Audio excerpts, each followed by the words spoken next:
Bienvenue à Presse Éco, votre émission hebdomadaire d'analyse, de commentaires et de débats sur les sujets qui ont marqué l'actualité nationale et internationale avec nos chroniqueurs qui sont des hommes de médias, des spécialistes, des consultants avec eux. Nous revenons donc sur l'actualité au niveau de la semaine. Mais cette fois-ci, cette émission, on le rappelle, c'est la dernière émission de Presse Éco de l'année 2020. Et donc, nous allons choisir l'occasion avec nos chroniqueurs ici présents pour essayer de revenir sur toute l'actualité qui a marqué cette année. Avec eux, donc, nous allons revenir sur la gestion de la Covid-19. Nous allons évoquer tout ce qui a pu bien se passer. Nous parlerons aussi de l'insécurité, du terrorisme qui a eu lieu au Burkina Faso avec tout ce qu'il y a eu comme dégâts en termes de bilan, de morts, etc. Nous allons revenir sur tous ces temps forts-là qui sont aussi des moments aussi d'élections en 2020, l'organisation de ces élections couplées qui viennent donc de se terminer. Nous allons revenir sur ce sujet. Puis en Afrique, il sera question de troisième mandat. On en a vu en Guinée, en Côte d'Ivoire. Cela a soulevé beaucoup de vagues. On revient sur ces sujets, ces temps forts. Et puis nous parlerons également du coup d'État au Mali qui a vu le départ de Ibeka et la mise en place d'une transition. Avec donc mes chroniqueurs, nous allons revenir sur ces temps forts de l'année. C'est la première partie. La semaine qui suivra, donc en 2021, nous reviendrons pour compléter en tout cas ce bilan, cette rétrospective sur 2020 avec mes invités. À ma droite, Évariste Faustin-Consembo. Évariste Faustin-Consembo est chroniqueur média. Il est le président du Cercle d'éveil, qui est une association de défense des droits de l'homme et premier porte-parole du FORAC, Forum alternatif des citoyens. Merci Évariste d'être sur ce plateau. À ma gauche, Lengani Isaka. Il est journaliste et directeur de publication de l'Opinion. Merci Lengani d'être sur ce plateau. Et juste à sa droite, Parfait Silga. Il est journaliste et analyste. Merci Parfait. Et puis enfin, dernier invité, Kedra Blaise. Il est journaliste. Il nous vient de la télévision du groupe Horizon FM. Voilà, groupe Horizon FM. Merci Kedra d'être sur ce plateau. Nous allons donc engager les débats avec cette Covid-19 qui a fait donc, on va récapituler un peu jusqu'à ce jour, en tout cas jusqu'au 24 décembre, 77 morts au Burkina Faso. Et quant aux cas actifs, on dénombre 1735. Et les cas confirmés depuis le 9 mars 2020, date d'apparition de la maladie au Burkina, on note 5 941 cas, dont 2161 cas de femmes et 3 780 cas d'hommes. Donc voilà, aujourd'hui on en est au bilan, mais on remarque également qu'il y a une légère en tout cas remontée de l'épidémie avec une vague donc avec 292 contaminés récemment le 24 décembre. Mais on va revenir sur tout ce qui a pu bien se passer concernant cette Covid-19 qui est apparue comme ça, vraiment contre le cours de l'histoire et contre le cours de la vie des uns et des autres. C'est une épidémie mondiale, mais le Burkina l'a vécu. Parfait Silga, en termes de gestion de cette pandémie qui s'est passée au Burkina, beaucoup de choses ont été entendues et dites. Bon, la première chose qu'il faut dire, c'est que, Dieu merci, globalement, l'état comme annoncé n'a pas eu lieu. C'est-à-dire que quand on écoutait certains spécialistes au plan international, on disait que l'Afrique allait s'effondrer par rapport à cette épidémie. Mais Dieu merci, on est resté dans des proportions tenables pour nos systèmes de santé. Parce que, effectivement, là où c'était vrai, si on devrait avoir 10 000, 20 000 cas, nos systèmes de santé n'allaient pas pouvoir gérer ça. Parce que quand vous regardez, en Occident, bon, ils ont été débordés parce que au-delà des capacités d'accueil des hôpitaux, il y avait les capacités il y avait les capacités en termes de lits de réanimation qu'il n'y avait pas. Donc, il y avait un certain nombre de problèmes dans les plateaux techniques, dans les hôpitaux, tout simplement. Je pense que ça, c'est le premier élément. Le deuxième élément, moi, je dirais que comme dans de nombreux pays, en Afrique ou ailleurs, c'est une épidémie, c'est une pandémie qui a surpris et qui n'a pas permis aux uns aux autres de s'organiser rapidement. Donc, au Burkina, comme ailleurs, il y a eu des ratés.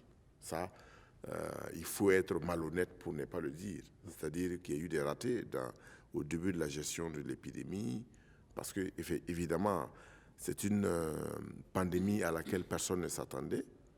Et il n'y avait pas de médicaments. C'est-à-dire que c'était des tâtonnements même au niveau de la communauté scientifique. Donc, la gestion même du système de santé était aussi difficile. Ça balbutiait, ça, il faut le dire, ça balbutiait. Et je veux dire, en termes de capacité, nos spécialistes infectiologues comme spécialistes de la santé publique n'étaient pas forcément préparés à tout cela. Donc, moi, je pense que c'est ce qui explique les tâtonnements qu'on a connus. Mais par la suite, il y a eu aussi des erreurs de communication. Ça, il faut le dire, hein, il y a eu des erreurs de communication. Mais j'ai dit globalement, on a quand même globalement mieux géré la pandémie que, par exemple, chez les voisins, où vous savez qu'au Burkina, on a pris rapidement un certain nombre de mesures. Par exemple, les couvre-feux et tout. Pendant qu'on était là, on prenait ces mesures, les autres se disaient, bon, ça n'arrive qu'au Burkina, mais après, ailleurs, est-ce que il y a eu justement, beaucoup de quand cas. on regarde un peu les débats qu'il y a eu, est-ce qu'il n'y avait pas cette... on n'a pas vu, par exemple, des gouvernements qui avaient une capacité de réactivité? Mais c'est ça que j'ai dit. Parce qu'on a vu que tout est allé un peu dans le... un peu comme dans le balbutiement. On n'a pas pu réagir sur certains éléments très rapidement pour mettre en confiance les populations. Oui, c'est-à-dire que, vous savez, là, en termes de communication, pour le changement de comportement, les choses prennent du temps. Vous voyez le temps qu'on a mis pour que les Burkinabés puissent adopter le lavage des mains, le port du masque, la distanciation physique lors des manifestations. On a pris beaucoup de temps. Les mesures au niveau des marchés n'ont pas été acceptées, en tout cas pas comme on le souhaitait. Et dès que les choses sont rentrées un peu dans l'ordre, les gens ont tout abandonné. Alors que moi, je dirais qu'il faut qu'on continue de promouvoir le lavage des mains, parce que tout simplement, ça nous évite les maladies diarrhéiques. D'accord. Oui. Ketega, est-ce qu'on peut dire qu'ici, l'Afrique ou le Burkina, pour parler du Burkina, est-ce que le Burkina, juste dans la gestion de cette crise depuis mars 9 mars 2020, est-ce que le Burkina a subi le phénomène, ou est-ce qu'il y a eu des moments où le Burkina, en tant qu'État, a réussi vraiment à démontrer quelque chose? Oui, on dirait que le Burkina a fait ce qu'il pouvait, mais ça, il ne faut pas aussi mettre de côté le fait que, du point de vue de la gestion de la maladie, au tout début, on a senti un tâtonnement qui n'est pas quand même digne, quand même, en tout cas, d'un État organisé. D'un État, parce que, prenons un exemple très simple, quand vous voyez les mesures au niveau de l'aéroport international de Ouagadougou, aux premières heures, on a vu qu'il y a beaucoup de choses qui ont flotté. Vous vous rappelez ces polémiques qui ont été suscitées avec certaines personnes qui ont voyagé, etc., la mise en quarantaine, etc. Par rapport au plateau technique, ce qu'il faut reconnaître, c'est que pour les pays africains, même au niveau international, c'est vrai, il y a des institutions qui avaient prévu des hécatombes, mais force est de reconnaître aussi que cette Covid-19, de par ces manifestations, les mécanismes endogènes n'ont pas été enclenchés tôt, à savoir la recherche même des solutions endogènes, aussi bien au niveau donc, de nos potentialités endogènes. Vous vous souviendrez que c'est à la faveur donc, de cette Covid-19-là que cette machine qui était déposée du côté donc, de l'IRSS depuis des années, U-Pharma, cette machine de production donc, de la chloroquine, depuis des années, c'était déposé là. On n'arrivait pas quand même à réveiller cette machine-là depuis les années 90, etc., etc. Donc, ça montre déjà qu'on n'a pas voulu compter sur nous-mêmes. Et puis, on ne croyait pas aussi à la capacité des Africains à pouvoir aussi trouver des solutions endogènes. Donc, ça fait qu'on n'a pas pris du sang-froid pour mieux apprécier du point de vue scientifique la manifestation de la maladie. Alors qu'on sait aussi que quand on prend la COVID-19 de par ces manifestations, c'est une maladie respiratoire, de ce que disent les scientifiques. Et ensuite, quand on voit les manifestations et le fait aussi que les enfants étaient immunisés par rapport à la maladie, et nous savons aussi qu'en Afrique, du point de vue du fonctionnement de certaines maladies, beaucoup d'Africains étaient habitués donc, à des maladies qui avaient à peu près les mêmes manifestations que la COVID-19. Et ça montre déjà que nos anticorps avaient déjà une légère avance sur la possibilité de faire face à cette Covid-là. Et aujourd'hui, c'est clair et net que l'évolution de la maladie en Afrique donne raison à ces spécialistes-là, comme le professeur Didier Raoult qui reconnaissait que du point de vue, quand vous prenez l'Institut de médecine tropicale d'Anvers en Belgique, il y avait des études qui avaient été faites depuis les années 2000 où il était démontré clairement qu'en Afrique subsaharienne, nous faisons face à des maladies respiratoires de façon récurrente. Quand vous prenez par exemple la question de la grippe, en Europe, la grippe elle est saisonnière, etc. Mais vous prenez dans les pays subsahariens, comme le Burkina, nous faisons régulièrement la grippe et nous consommons beaucoup d'antipaludiques. Donc, les mécanismes de défense sont beaucoup plus déjà préparés à certaines maladies comme la Covid du point de vue de alors, mais donc, d'où est parti donc, s'il y a tout ça, ce paquet de savoir sur l'immunisation de l'Afrique, etc., par rapport à ces...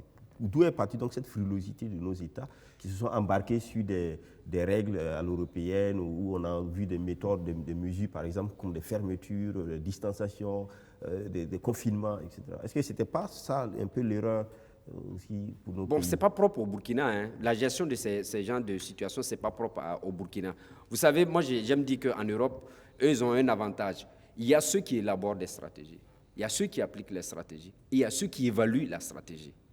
Il y a plusieurs composantes. Ici, on veut tout faire en même temps. Et quand il y a ce genre de situations, même du point de vue du système sanitaire, vous voyez aujourd'hui, c'est polémique aussi bien à la fois sur la chloroquine. On a d'abord, dans un premier temps, pendant que en Europe, dans des instituts auxquels nous sommes affiliés, même du point de vue du partage donc, des connaissances en matière de recherche scientifique, les gens sont en train d'administrer la chloroquine. Nous, on était au stade de dire que non, on ne prescrit pas la chloroquine, on utilise des composantes, etc. Il fallait faire encore un essai clinique, pendant qu'ailleurs, on a commencé à administrer la chloroquine. Donc moi, je pense que c'est la gestion même de beaucoup de situations en Afrique. Ce n'est pas que seulement dans le domaine de la santé. Mais ce qui a manqué beaucoup plus, de mon point de vue, c'est que c'était une nouvelle maladie. Et une nouvelle maladie, naturellement, il y avait la panique, etc., etc. Ce qui fait qu'on n'a pas voulu compter sur nous-mêmes. Et après, on a vu la nécessité de compter sur nous-mêmes et avec aussi l'expérience à gauche et à droite. Quand vous prenez par exemple l'exemple du Bénin, le Bénin, par exemple, n'a pas appliqué ce qu'on appelle les mesures de confinement. Alors, quand on regardait aussi l'évolution de la situation au Bénin, c'était assez acceptable. Avec l'Engani, on va parler d'un autre problème qui est ressorti pendant cette gestion de la pandémie, c'est le corona business. On a vu un peu, comme à son habitude, nos États, nos dirigeants, notre élite, trouver l'occasion de faire du business, comme on dit, de faire soit des détournements ou de tenter de surfacturation, etc. Effectivement, il faut dire que ce corona business est parti même depuis la naissance du corona lui-même, puisque si vous vous rappelez un peu à l'époque, d'abord on a tenté de nier l'existence du virus, ensuite on a dit que ça venait de la Chine, il y a eu une bagarre géostratégique sur la question, c'est la Chine, ensuite Paris a été incriminé. Bon, donc, dès le départ, et c'est ça qui a posé le véritable problème de la gestion de la crise, on a voulu nier d'abord l'existence du mal. Et les Chinois, comme on le sait, se sont claquemurés. Bon, en 2 semaines, ils ont construit un hôpital pour résoudre leurs questions. Mais, comme on le sait, on n'a jamais confiance aux informations qui viennent de la Chine. Comme quoi c'est un État fermé, il n'y a pas de presse libre, etc. Il n'y a pas de source indépendante d'information. Et donc tout ça, ça a contribué à complexifier en fait la connaissance même du virus et naturellement comment le traiter. Et effectivement, quand il y a forcément des zones d'ombre comme ça, tous les spécialistes de la nage dans les eaux troubles en profitent. Et effectivement, en matière de gestion, on a vu effectivement des cas extrêmement choquants où on a senti que les pouvoirs publics ont voulu se servir, et même les États, de manière globale, ont voulu se servir de la crise, de la nécessité, de besoin de financement pour monter des projets gigantesques, à tel enseigne que finalement, même les populations se sont mises à douter de la réalité même de la maladie. Et je me rappelle que, et même on l'a entendu, hein, certaines personnes qui étaient touchées, on disait que non, c'était des business. On a pris des gens comme des cobayes. C'était la maladie qui vient du sommet de l'État. Bon, les gens s'accusent pour pouvoir justifier les gros plans les gros budgets qui sont demandés. Ici, par exemple, on avait eu le plan de riposte révisé qui caracolait à près de 300 milliards, dans lequel voilà, il y a au moins 121 milliards pour, par exemple, les prises en charge dans les hôtels, qui avaient suscité beaucoup de tollés. Je crois que tout ça est à tête refroidie. Je dis qu'il faut quand même être indulgent vis-à-vis de nos gouvernants parce que effectivement c'est tombé sur tout le monde comme ça et chacun cherchait sa tête en quelque sorte. Et dans cette situation, on peut comprendre que des gens aillent, par principe de précaution, mettre la barre extrêmement haute et refusent de voir les réalités. Ce qui a amené effectivement les gens à ne pas croire à cette maladie et à ne pas suivre justement les mesures barrières qui ont été édictées. Et je me rappelle très bien qu'à l'époque, et jusqu'à aujourd'hui, je pense que ça dure, il y a des gens qui refusent de croire que la Covid, on ne sait même plus, que la Covid soit une véritable maladie. Puisque, comme l'a dit Ketika tout à l'heure, en Afrique, il s'est trouvé que ça n'a pas la même virulence que partout ailleurs. Et contrairement aux grands spécialistes qui prévoyaient l'hécatombe au niveau du continent, ce n'a pas été le cas parce que, apparemment, de manière naturelle, nous sommes immunisés plus ou moins. Et en plus de ça, il y a le climat aussi. Certains avaient dit qu'à 30 degrés, le virus est mort. Donc, en Afrique, dès la sortie de l'avion, ton truc est mort, se place. Et ce n'a pas été tout à fait le cas. Donc, l'un dans l'autre, il faut globalement se réjouir du fait que la nature aidant, Dieu aidant, il faut le remercier. Et vraiment, ce n'a pas été aussi virulent en Afrique qu'ailleurs. Évariste, on va parler un peu encore du corona business. Est-ce qu'il fallait vraiment que la notion de business apparaisse dans un cas aussi dramatique? Est-ce que ça voudrait dire que nos États, nos dirigeants sont plutôt toujours à l'affût de toute possibilité ou toute opportunité pour en faire un business? La question de l'opportunité qu'il faut saisir, moi je vois ça à deux niveaux. Au niveau international, vous savez très bien qu'il y a eu d'abord toute la polémique qui s'en est suivie par rapport aux remèdes. Maintenant, vous savez que les grandes firmes multinationales, les laboratoires et autres, c'était des opportunités. D'abord, le business même commence à leur niveau. La conception, vous avez vu, il y a eu une course effrénée pour trouver d'abord le remède. Maintenant, que dire des pays africains où le Burkina, bien sûr, est logé à cette enseigne? Souvent, on profite des occasions de problèmes pour pouvoir donc avoir des financements.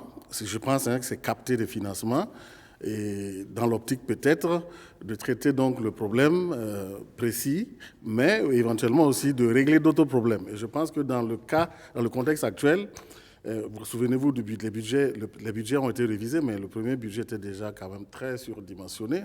Nous en avons même débattu ici. Et quand vous analysez donc ce budget, il s'agissait de profiter pour équiper les centres, du moins rattraper le retard. Mais bon, ce n'était pas à l'occasion de la survenue d'un virus qu'il fallait donc faire. Ça veut dire qu'on avait un grand retard.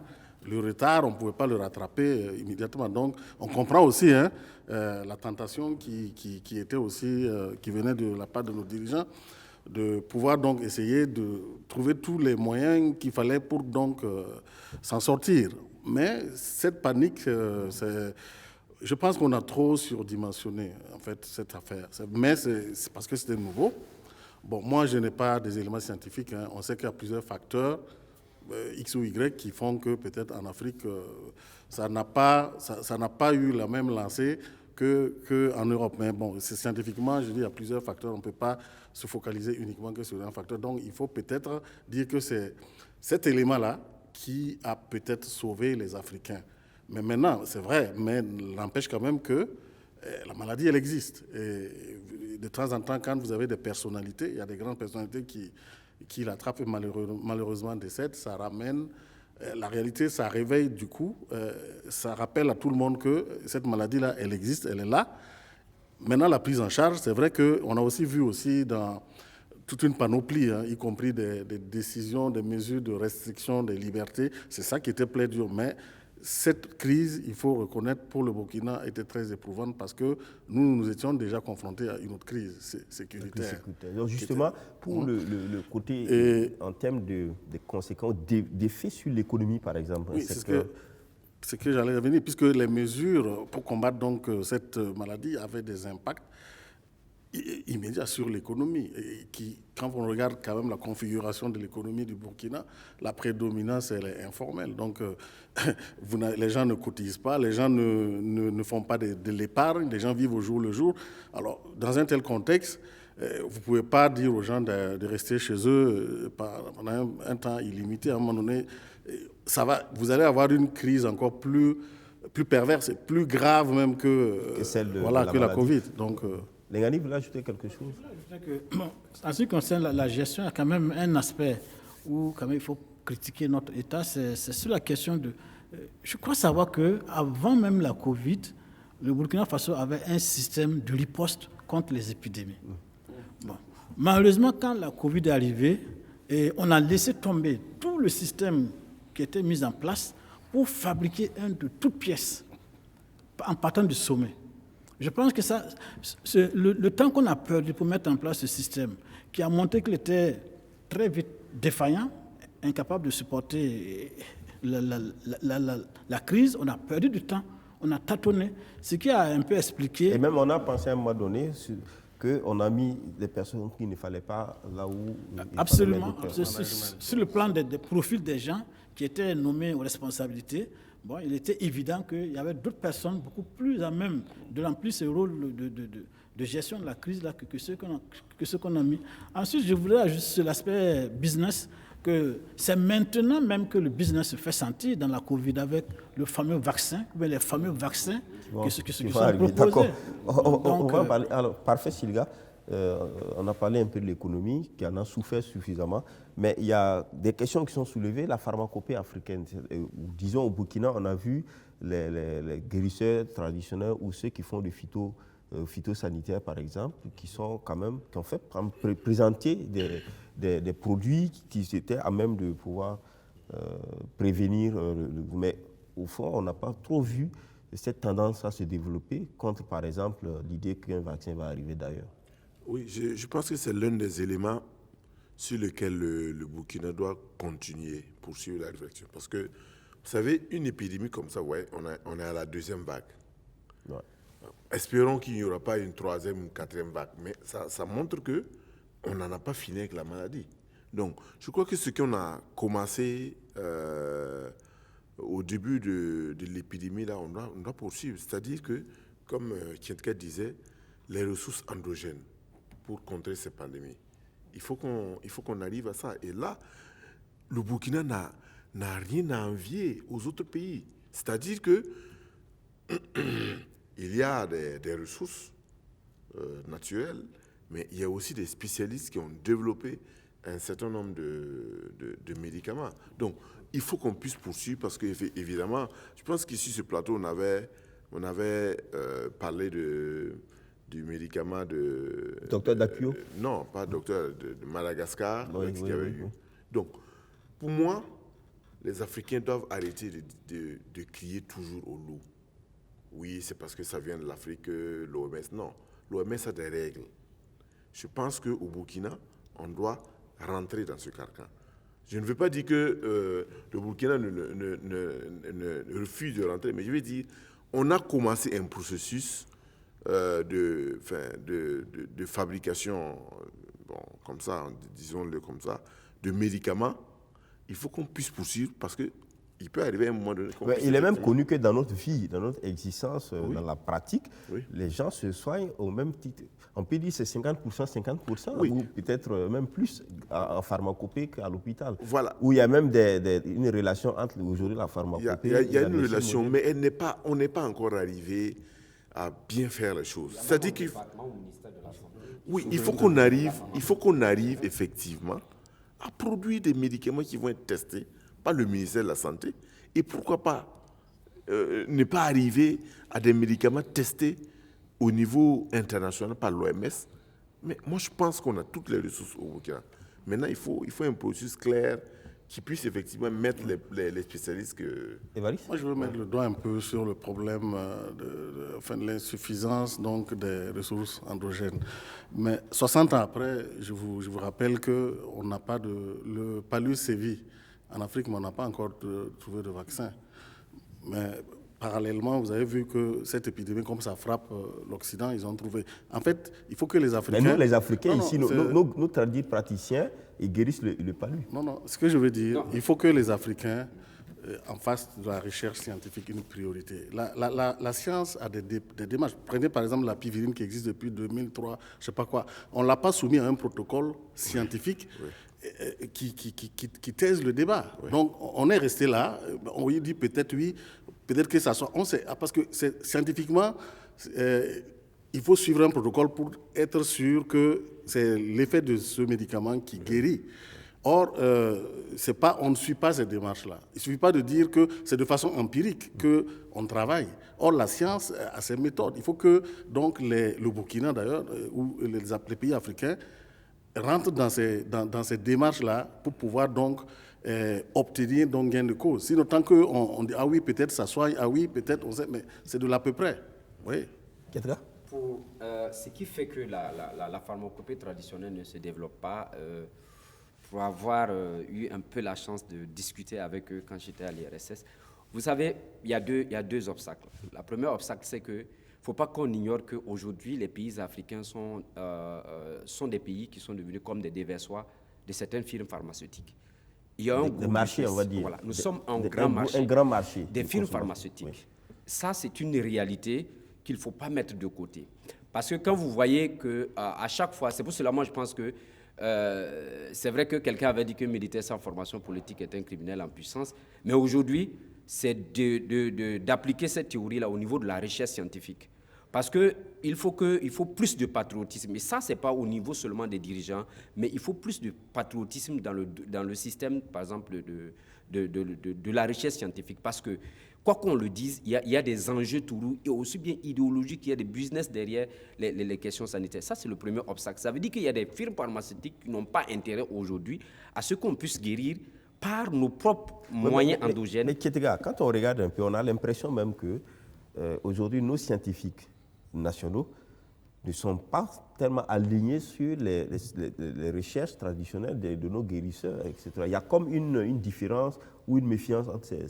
Est-ce que ce n'est pas là qu'il faut trouver la solution du problème? Mais oui, puisque quand je parle de patriotisme, vous savez, à l'unité de recherche clinique de Nalo, où j'ai eu la chance de travailler, j'étais avec un groupe de médecins, où j'étais coordonnateur superviseur d'équipe. Et à un certain moment, quand je voulais dire, bon, il y a des filles sur le terrain qui se plaignent de ceci ou cela, ils me disaient, écoute, ça c'est clinique, ça c'est clinique. J'étais obligé de leur dire, il faut que vous arrêtez votre vision clinico-clinicienne des essais cliniques. Parce que l'homme devient clinique lorsqu'il est malade, lorsqu'il y a un dysfonctionnement biologique. Mais l'homme n'est pas que dysfonctionnement biologique. Il y a des aspects psychiques, il y a des aspects psychologiques. Ça veut dire qu'il faut même dans la gestion de la Covid, là, vous avez vu que les gens ont voulu fonctionner par clan. Alors que pour la gestion, par exemple, de cette maladie-là, on a besoin de communicateurs spécialisés dans ces questions-là. On a besoin des gens qui ont une grande expérience dans la communication des crises sanitaires. On a besoin des psychologues pour apporter des appuis psychologiques. C'est vrai qu'après, au niveau de Tengango, on a vu des psychologues, etc. Mais même dans la conception des outils de communication, il faut intégrer tout le background que vous avez en matière donc, de gestion des épidémies. Ce que je vais dire, c'est que pour la triste réalité du fait qu'on n'a pas confiance à notre pharmacopée traditionnelle, c'est que même au ministère de la Santé, il y a un département qui est chargé de ces questions-là. Mais aujourd'hui, là, on devrait pouvoir enseigner. Il y a certains praticiens qui peuvent même déjà compléter les connaissances académiques. Le cas, par exemple, de quelqu'un comme Dr Dakio, oui, dont les produits sont bien connus. On a le père César, dont les produits sont bien connus. On a quand même des références qui font un travail, mais là, dans le cas de Covid, bon, mais Cuba n'est pas allé chercher loin. Cuba a compté sur, par exemple, ces gens-là. Et ce que Madagascar est en train de faire aujourd'hui, c'est un bel exemple du fait que nous avons la ressource interne. D'accord. Mais là, le problème, c'est qu'il n'y a pas de patriotisme. Il n'y a pas aussi, de mon point de vue, une bonne organisation au niveau donc, des institutions étatiques. Alors, dernière question sur la Covid, pour terminer, dernière question. Est-ce que vous pensez que le Burkina a renforcé sa souveraineté en matière médicale, ou est-ce que le Burkina a plutôt développé une dépendance absolue dans cette matière, Lengani? Bon, c'est une vraie colle, hein, parce que, bon, je me dis que on ne peut pas tout à fait détacher le Burkina de l'ensemble, étant entendu que bon, c'est une pandémie, comme on dit, donc, qui concerne tout le monde, et les solutions endogènes que nous pouvions sécréter, nous ne l'avons pas fait. Ce n'est pas nous seuls, tout le monde, en dehors de Madagascar, de Cuba et de certains, de deux ou trois autres cas, tout le monde a les yeux rivés sur l'Occident, même pas sur la Chine, alors qu'on sait que la Chine a maîtrisé le mal par des mécanismes scientifiques. Mais on ne regarde même pas vers l'autre, tout le monde se tourne vers l'OMS, tout le monde se tourne vers l'Occident. Donc, dans ce cas-là, et là, je rejoins un peu quelqu'un pour dire qu'avec un bémol sur les chercheurs, en disant que la recherche coûte excessivement cher. Et pour financer, le budget national est pratiquement insignifiant. Nos institutions financent très peu la recherche. Donc, il faut rechercher les financements dehors. Or, ces bailleurs de fonds-là sont déjà appuyés sur les firmes. Donc, on ne pouvait pas venir concurrencer en fait, leurs premiers clients qui sont les grandes firmes internationales. Donc, ça fait que l'un dans l'autre, le Burkina Faso, en matière d'indépendance sur ces questions-là, je ne dirais pas que c'est le statu quo, mais on se cherche et je crois qu'on n'a pas tellement à rougir sur le fait, parce que c'est une situation globale, même s'il est vrai que quand le caillou tombe du ciel, chacun attrape sa tête. Évariste, en matière de souveraineté? Non, mais moi, moi je dirais que peut-être qu'on pourrait penser que le Burkina, non, en attendant un vaccin, au lieu de développer en interne quelque chose, montre plus sa dépendance. Non, vous me faites sourire, mais on parle de Cuba, Madagascar. Vous oubliez qu'à Cuba, par exemple, ils ont fait l'option, ils ont défini une grande priorité pour la santé. Suite à l'embargo, ils ne pouvant pas donc aller avoir des devises pour payer les médicaments. Ils étaient contraints de développer la recherche médicale à partir de leur... Parce que les médicaments, c'est les plantes. Est-ce que aussi, quand on regarde la COVID, par exemple, qui a mis au défi tout le système mondial de la pharmacie, de la médecine, est-ce que ce n'était pas une situation aussi qui nous mettait face à nous-mêmes? Oui, mais qu'on aurait pu développer sauf qu'on par ne peut là. pas décréter, c'est des comportements qu'il faut développer, il faut du temps pour développer ces comportements. Et c'est vrai que peut-être que ça nous a peut-être interpellés, mais moi je pense, je parle peut-être sous réserve, mais je pense que le Burkina a souscrit au mécanisme mondial d'accès au vaccin, je pense, et COVAX. Ça veut dire tout, ça veut dire que nous allons regarder ailleurs et faire comme tout le monde. Parfait. Non, je voulais dire que on a quand même eu, on a quand même pu commander des lits de réanimation. Donc, on peut se dire qu'au stade d'aujourd'hui, il y a quand même un certain nombre de formations sanitaires qui sont... Mais ça, ce n'est pas la souveraineté. Est-ce que c'est un peu ça qui renforce la souveraineté ou bien... Non, mais je veux dire que désormais, on dispose d'un certain nombre d'équipements. Voilà, qu'on ne va plus aller chercher ailleurs. Donc voilà, ça c'est déjà un bon point.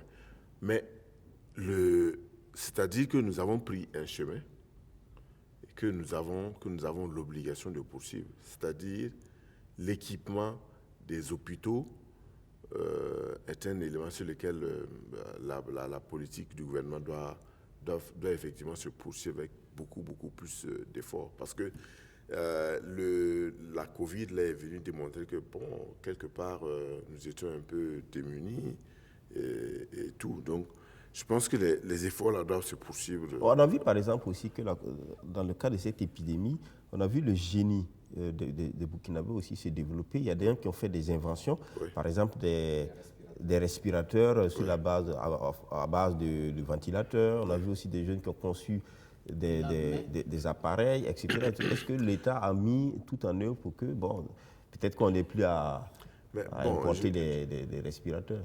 Non, je veux dire que il faut espérer que après la phase de la publicité ou de ce qu'on a pu faire comme admiration pour ce travail-là, les choses ne se sont pas arrêtées là.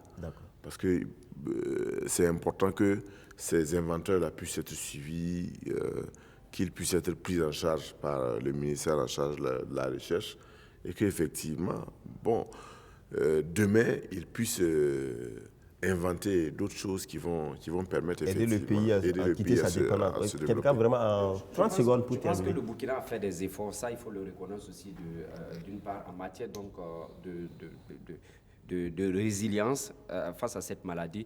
Mais l'autre aspect aussi, c'est qu'on peut renforcer ça par des mécanismes très simples. Je crois que au niveau du ministère de la Santé, il y avait l'élaboration d'un plan stratégique de développement du système sanitaire qui avait été enclenché, si je ne me trompe, en 2015, dont le siège était au niveau du PNP, PNLS. Là.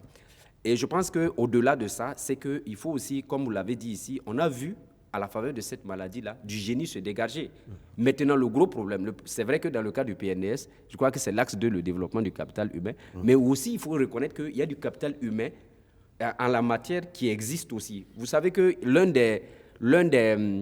des chercheurs qui a été formé en pharmacologie industrielle, ça veut dire que dans la production même des médicaments, il est aujourd'hui affecté dans l'administration. Ça veut dire qu'un industriel des médicaments, quelqu'un qui sait comment on peut fabriquer des médicaments, vous le balancez dans l'administration. Ça pose aussi le problème de la gestion de nos ressources humaines. Il y a des gens qu'on a formés capables d'être au service mais quand on le dit aussi, au niveau de la ressource humaine, on pense aussi aux médecins qui ont été les soldats contre cette maladie. Ce sont des très jeunes médecins dans les équipes, qui sont très jeunes et qui, quand même, ont eu une capacité à faire face à une maladie qu'ils n'ont pas d'ailleurs étudiée à l'école. Oui, je pense que dans les différents protocoles, c'est vrai qu'il faut saluer vraiment ces efforts de ces jeunes-là et demander à ce que vraiment on leur donne de plus de moyens pour qu'ils fassent le travail. Ça démontre encore une fois de plus que le Burkina Faso est doté d'une richesse incommensurable. Et comme l'a dit quelqu'un, la première richesse d'un pays, ce sont les hommes. Mais maintenant, c'est ce que vous en faites. Sinon, il existe des... Peut-être pour dire qu'ils n'ont pas été décorés ou quoi? On n'a pas vu beaucoup de décorations en tout cas. Peut-être que ça est en train de venir. Mais jusque-là, on n'a pas encore vu. Il y a une cérémonie normalement qui est prévue pour reconnaître les mérites des soldats, des médecins et le corps médical qui s'est... Ah d'accord, ok. Merci. La demi-seconde, c'est en faveur de ces jeunes-là qui sont battus et je voudrais ici vraiment, si on peut blanchir un peu le nom de l'hôpital de Tengango, qu'on a dit que c'était un mouroir, mais les enfants se battaient comme des tigres face à une maladie qu'ils ne connaissaient pas avec des risques incroyables. Et donc, il faut, ces gars-là, il y a eu beaucoup de contaminés. Il y a eu beaucoup de médecins qui ont été pris. Et ensuite, concernant l'indépendance, je vous dis que vous serez beaucoup plus dépendant encore demain parce qu'il se prépare un carnet vaccinal international, dit-on. Si tu n'es pas vacciné contre la Covid, tu ne peux plus voyager. D'accord. Merci. On continue pour parler d'autres sujets aussi important que celui de la pandémie. Il s'agit de la sécurité, l'insécurité plutôt, et du terrorisme qui, depuis 5 bonnes années, en tout cas, sévit au Burkina Faso. En 2020 également, ça a été une année assez sombre, on va dire comme ça, avec des attaques ici et là, 30 morts, ici, vingtaine de morts, et jusqu'à la campagne. Pendant la campagne, au cours même de cette campagne, on a eu 14 soldats qui sont donc décédés suite à une embuscade. Donc c'était une année noire comme les années précédentes. Alors, quelle observation ou quelle analyse on peut faire, Kentega? Je pense que depuis le début donc, de cette crise sécuritaire-là, il faut d'une part féliciter donc, les forces de défense et de sécurité qui ont fait un travail incommensurable du point de vue de la maîtrise de la situation. Féliciter aussi les Burkinabés qui ont été contraints donc, par ces trucs-là, par leur capacité de résilience en étant dans des camps. Et aussi, on a vu aussi que le côté humanitaire, il y a des jeunes qui ont fait aussi un travail important à ce niveau-là. Au-delà de ça, je pense que... Mais quand on dit qu'on félicite les forces de défense et de sécurité, est-ce que ce n'est pas la langue de bois? Est-ce qu'aujourd'hui, qui on félicite? Est-ce que ce sont les soldats qui sont déployés, qui, dans des conditions très difficiles, qu'on on sait, se battent, etc., font face aux terroristes, ou bien ce sont oui, je vais dire les grands chefs qui sont à Ouagadougou, dans les bureaux climatisés. C'est de quel... Non, moi je parle, qui parle-t-on? je parle de ces vaillants soldats qui sont sur le terrain. Pour ce qui est des responsables militaires et autres, ou du moins le politique, je pense que peut-être qu'on va en revenir. Mais déjà, je vais dire que la résilience à leur niveau a été pour les soldats sur le terrain, parce qu'au début de la crise sécuritaire, on avait des problèmes. D'abord, jusqu'à présent, on sait que c'est vrai que c'est un langage militaire. Quand on dit des hommes armés non identifiés, toujours dans les communiqués, etc. C'est vrai que c'est un langage militaire, mais on voit qu'on n'avait pas aussi la maîtrise de la situation, parce que, vous savez, quand vous n'êtes pas préparé aux situations, les gens ont été préparés du point de vue militaire, on a été préparé à des guerres. On n'était pas préparé à des guerres asymétriques. C'est vrai qu'il y a eu des unités antiterroristes, etc., qu'on avait commencé à développer, mais avec donc une grande concentration donc, de cette ressource humaine-là à l'époque au niveau du RSP, qui a été dissolu par la suite. Donc il fallait aussi, au tout début de la gestion de la crise, réorganiser donc, les troupes, etc., et puis mieux se réadapter sur le terrain. Donc je vois avec l'évolution de la situation, on sent de plus en plus j'allais dire... on sent que nos soldats sont en train de mieux maîtriser en fait les mécanismes d'action, comment on appelle ça encore? Ils sont en train de maîtriser le mode opératoire de mais quand on regarde un peu les chiffres, quand on regarde la courbe, elle est ascendante. Depuis 2016, elle ne fait que monter en termes de nombre d'attaques opérées, de nombre de civils tués, etc. Mais si vous remarquez ces derniers... 2016 jusqu'à 2020, les courbes sont montantes. Mais si vous regardez ces derniers temps, on sent que nos soldats sont en train de... Même s'il y a des attaques, on sent que nos soldats, ce n'est plus la même lenteur dans la riposte, etc., etc. Et puis, on sent aussi qu'avec les forces endogènes qui ont été appelées les volontaires pour les VDP, on sent qu'on est en train, de mon point de vue, avoir un peu le dessus sur ces forces du mal. Évariste, qu'en savez-vous? Non, je note simplement que c'est vrai que depuis la création de notre pays, c'est la première fois que nos FDS et même toute la population du pays est confrontée donc à cette guerre. C'est une guerre, il faut le dire, hein, et on a payé un lourd tribut. Maintenant, c'est vrai que ça a été très dur, c'était une hécatombe dès le début, toutes les semaines, tous les jours, quand on suivait les communiqués. C'était pas à en finir, on alignait les morts, mais maintenant, fort heureusement, on a l'impression, parce que dans tous les cas, il y a eu quand même un aguerrissement, ça il faut le reconnaître. Il y a quand même eu... Non, ça c'est sûr, hein, les courbes, je les ai bien regardées et tout, même les déplacées et tout, mais à un moment donné, elle va être descendante maintenant, parce que les gens quand même acquièrent de l'expérience. Il y a aussi le budget de l'État qui dégage beaucoup de moyens. Et j'ai vu récemment qu'on intègre maintenant de plus en plus l'appui aérien. Maintenant, même la surveillance, comme la surveillance vidéo, l'Assemblée nationale vient de voter une loi pour permettre donc qu'on puisse le déployer. Avec les drones. Voilà, les drones. Donc, de plus en plus, et bon, il faut le dire, l'espoir, c'est que dans la durée, les terroristes ne peuvent pas gagner. Parce que quand même, eux aussi, à un moment donné, ils vont être essoufflés. Or, nous avons un État, grâce à Dieu, ce que nous créons est passé, il n'y a pas eu de crise post-électorale, les gens se sont donc ressoudés, et je pense qu'il y a de l'espoir quand même. D'accord. Lengani, est-ce que côté gestion, stratégie militaire, gestion politique aussi, de l'insécurité, la question des sécurités, du terrorisme et tout ça, est-ce qu'on peut dire qu'il y a de l'évolution ou est-ce qu'on est toujours dans le même train-train de 2018-2019? Bon, c'est difficile de répondre à la question. Pourquoi? Parce que je suis tout à fait d'accord avec quelqu'un pour dire, et avec Évariste pour dire que sur le terrain, la situation semble être mieux maîtrisée. Elle est nettement mieux maîtrisée puisqu'on a moins d'attaques, on a moins de dégâts, aussi bien humains que matériels. Cela peut s'expliquer par effectivement la résilience de nos enfants sur le terrain, de nos soldats sur le terrain, ce qui est une réalité que l'on constate. Mais en même temps aussi, comme on l'a dit, l'ennemi en face perd de la puissance, ou ça peut être aussi que nous n'allons plus vers là où se trouve l'ennemi. C'est-à-dire que l'ennemi, on le sait, a des zones aujourd'hui au Burkina Faso qu'il contrôle pratiquement totalement, avec des mines d'or qui sont à leur service, qu'ils exploitent à ciel ouvert comme ils veulent. Bon, donc, et comme on le sait, le tourisme, il est multiple. Il y a ce qu'on appelle, on les appelle tous des djihadistes, or ce n'est pas vrai.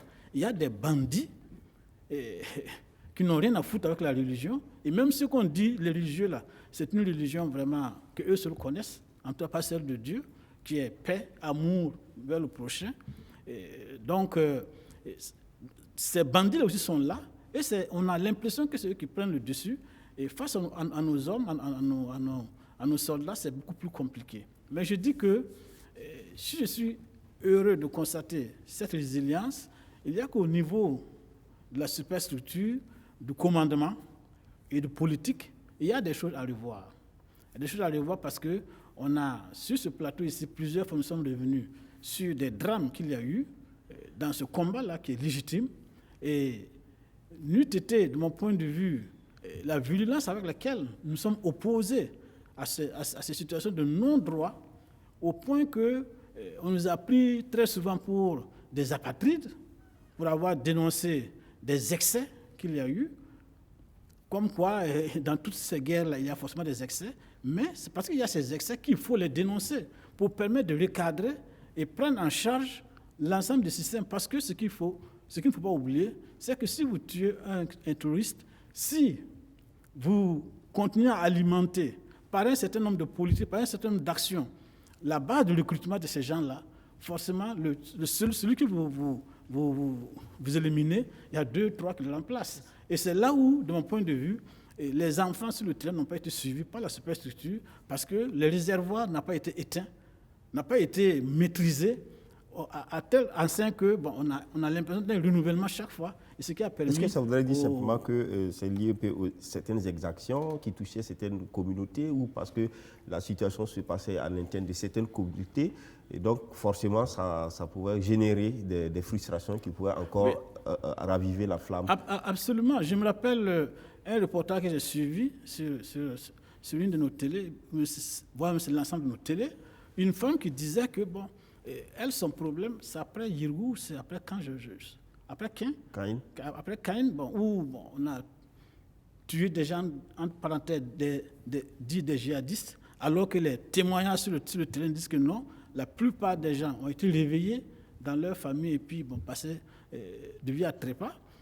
Cette femme on n'oublie pas aussi le cas, par exemple, de Tawal Boulgou, où il y a eu quand même beaucoup également de débats là-dessus, sur l'identité des personnes. Cette femme-là disait que elle, son problème aujourd'hui, ce n'est pas d'avoir perdu son mari, mais c'est ses 2 enfants qui ont regardé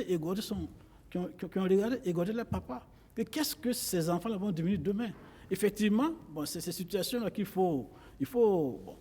on est passé, mais le mal n'est pas encore totalement circonscrit. Il faut continuer à être vigilant pour ne pas tomber dans le piège des touristes, c'est-à-dire faire comme eux. Il faut qu'on se comporte toujours en état responsable, qu'on se comporte toujours en soldats vraiment qui sont aguerris dans les techniques de combat pour ne pas céder à la violence aveugle.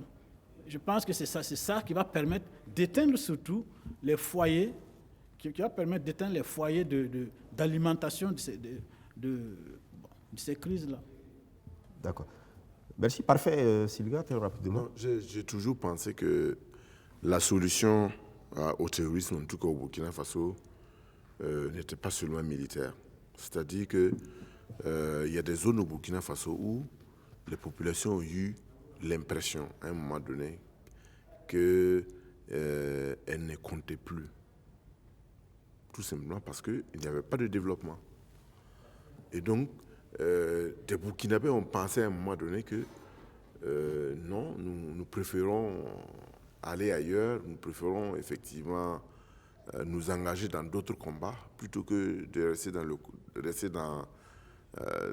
le Burkina Faso. Et donc, c'est vrai que les opérations militaires qui ont été menées depuis ont certes permis de faire reculer les forces du mal, mais je pense que il faut que le gouvernement puisse travailler à ce que dans ces zones-là, on puisse apporter le développement, on puisse continuer d'ouvrir les écoles, continuer de rouvrir les écoles, rouvrir les centres de santé et rouvrir aussi les préfectures.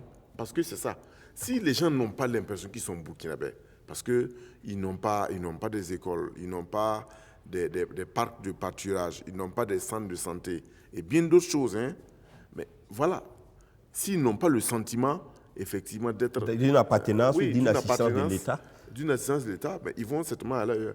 Deuxième élément qu'il faut dire, on a des provinces où, du fait de l'abandon de l'État, les gens ont cru bon s'allier, certaines populations ont cru bon s'allier à des bandits, comme l'évoquait... Pour leur propre sécurité. Oui, pour leur propre sécurité, mais aussi pour pouvoir faire d'autres choses, c'est-à-dire pour pouvoir contourner.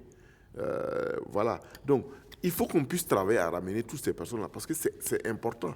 C'est important, et voilà. Maintenant, le troisième élément, je pense que quelque chose d'important aussi à poursuivre, c'est effectivement la professionnalisation de nos forces de défense et de sécurité. Parce que je pense que depuis 2016, il y a eu une série de formations, en tout cas une série de renforcement des capacités pour qu'on puisse avoir des forces spéciales. Parce que ça aussi, c'était bien sûr l'un des problèmes de notre armée. C'est-à-dire que c'est à la faveur de cette crise-là que nous nous sommes rendus compte qu'il nous fallait vraiment des forces spéciales, pour pouvoir mener des opérations spéciales contre certains groupes. Et mais il y a aussi l'aspect qu'on ne dit pas. Est-ce qu'aujourd'hui, nos commandements militaires sont vraiment en phase avec leurs troupes sur le terrain? Est-ce qu'il n'y a pas de problème? Parce qu'on entend souvent les questions de primes, les questions même de relèvement sur des troupes qui sont sur le terrain. Il y a beaucoup quand même de problèmes en tout cas, cette gestion-là. Les informations dont je dispose par rapport à l'armée, là, en tout cas, j'ai les informations qui montrent qu'effectivement, il y a eu un relèvement au niveau des salaires des soldats. Maintenant, l'autre chose, c'est effectivement le travail, c'est que s'il y a des primes, qu'elles puissent être payées à temps. Mais au-delà de l'aspect salaire et primes et tout, il faut se dire que mais on va à la guerre là avec un cœur, quoi. C'est-à-dire que c'est vrai. On ne va pas non plus pour se suicider. On va pour combattre. Je suis d'accord. Je vais dire que si nous avons si ces problèmes-là sont réglés, ces problèmes pécuniaires-là sont réglés, mais il faut aussi qu'on puisse travailler à ce que sur le plan psychologique, sur le plan psychique, il y ait un renforcement même de l'appartenance même de ces soldats-là à une nation. Et ça, pour moi, ça compte. Évariste ? C'est vrai que, parfait évoquer les raisons, les causes. Il faut noter, c'est vrai, il y a des problèmes de développement. Et j'ai suivi que dans la campagne, en fait, le président Kaboré a proposé, pour ce qui concerne la région de l'Est, qui est très grand, parce que c'est l'absence aussi de l'État qui peut laisser, en fait, se développer des mauvaises attitudes, des mauvaises personnes. Donc, je pense qu'il y a une question de décentralisation. Il faut peut-être essayer de mieux émailler, parce que c'est très vaste, c'est très grand. Et ça, je trouvais que c'était des pistes.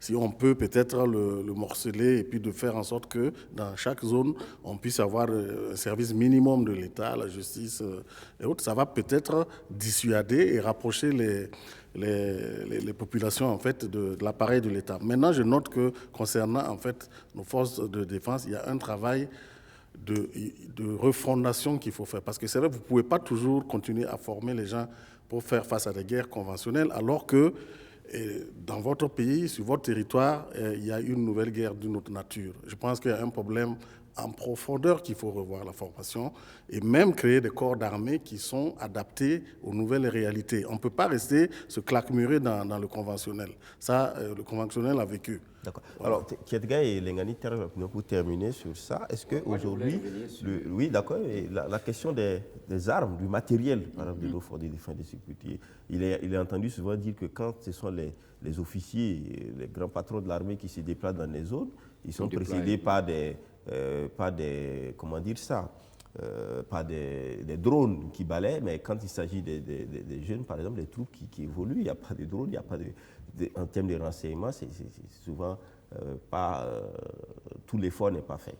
Ouais, c'est vrai ça que, ne pose pas un problème. Oui, c'est vrai que dans un premier temps, on a eu un problème de renseignement au tout début de la gestion de la crise parce que, bon, comme vous le savez, le système d'avant, on a vu ce qui s'est passé un peu sur la transition, il fallait reconstruire. Et le renseignement, c'est une machine qui est très lourde en démarrage et il faut un peu du temps pour que en fait, tout se mette en branle. Et plus spécifiquement pour la question donc, des zones qui sont un peu dans l'insécurité. Comme le grand frère l'a dit tout à l'heure, moi je pense que aussi nous sommes dans le processus de construction d'un État-nation. Et dans ce processus-là, ce que je n'ai pas trop senti, c'est l'absence de structure dans ce sens-là pour qu'on tende de beaucoup plus vers des représentations axiologiques, c'est-à-dire amener les Burkinabés à se sentir unis, n'est-ce pas, donc autour du pays. Je ne sens pas qu'il y ait en fait un travail de fond en comble qui soit fait dans ce sens-là. Parfait, parler de patriotisme. Est-ce qu'aujourd'hui la fibre patriotique est suffisamment partagée par tout le monde quand il y a par exemple des zones où certains pensent que l'absence de l'État, ça prouve que déjà les gens vont plutôt sauver leur vie, penser à leur suivi, c'est un réflexe normal. Mais de la définition même de la nation, quand on parle de nation, on dit que c'est une grande âme commune, c'est-à-dire qu'une personne d'une grande âme commune. Et quand je parle de représentation axiologique, vous savez, juste après la Deuxième Guerre mondiale, qu'est-ce que la Russie a fait? La Russie a investi 60% du budget consacré à la recherche aux sciences sociales. Parce qu'il fallait amener le peuple russe, dans le cadre de la perestroïka, à regarder le monde différemment et à regarder aussi la société russe différemment. C'est ce qui aussi nous manque au niveau de notre intelligentsia ici.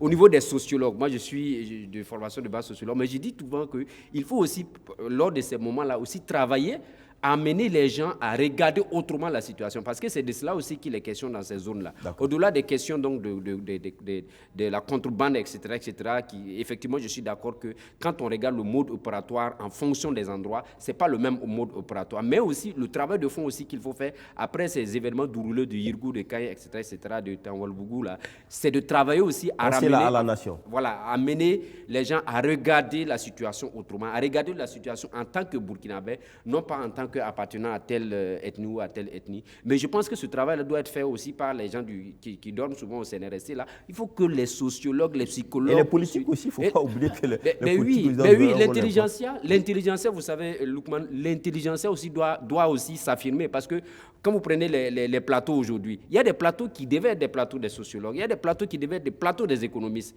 Il est arrivé des moments où il fallait, dans d'autres pays, en Russie par exemple, ils ont formé des économistes qui partent séjourner 10-15 ans dans les villages. Merci, Kedgar. Lengani, pour terminer. Moi, je crois que Kedgar a refusé d'utiliser le mot qu'il faut.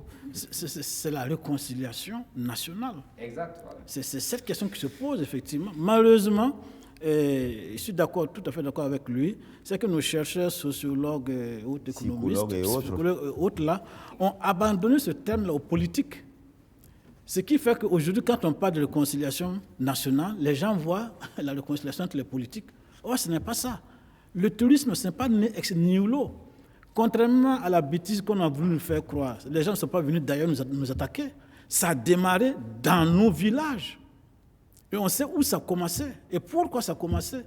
Qu'est-ce qu'on fait pour résoudre ces questions-là? Merci. Et ça, c'est des questions sur lesquelles on ne réfléchit pas tellement. Et je dis, je voulais répéter, insister là-dessus, il ne faut pas qu'on croie que la période d'accalmie actuelle, c'est la guerre gagnée.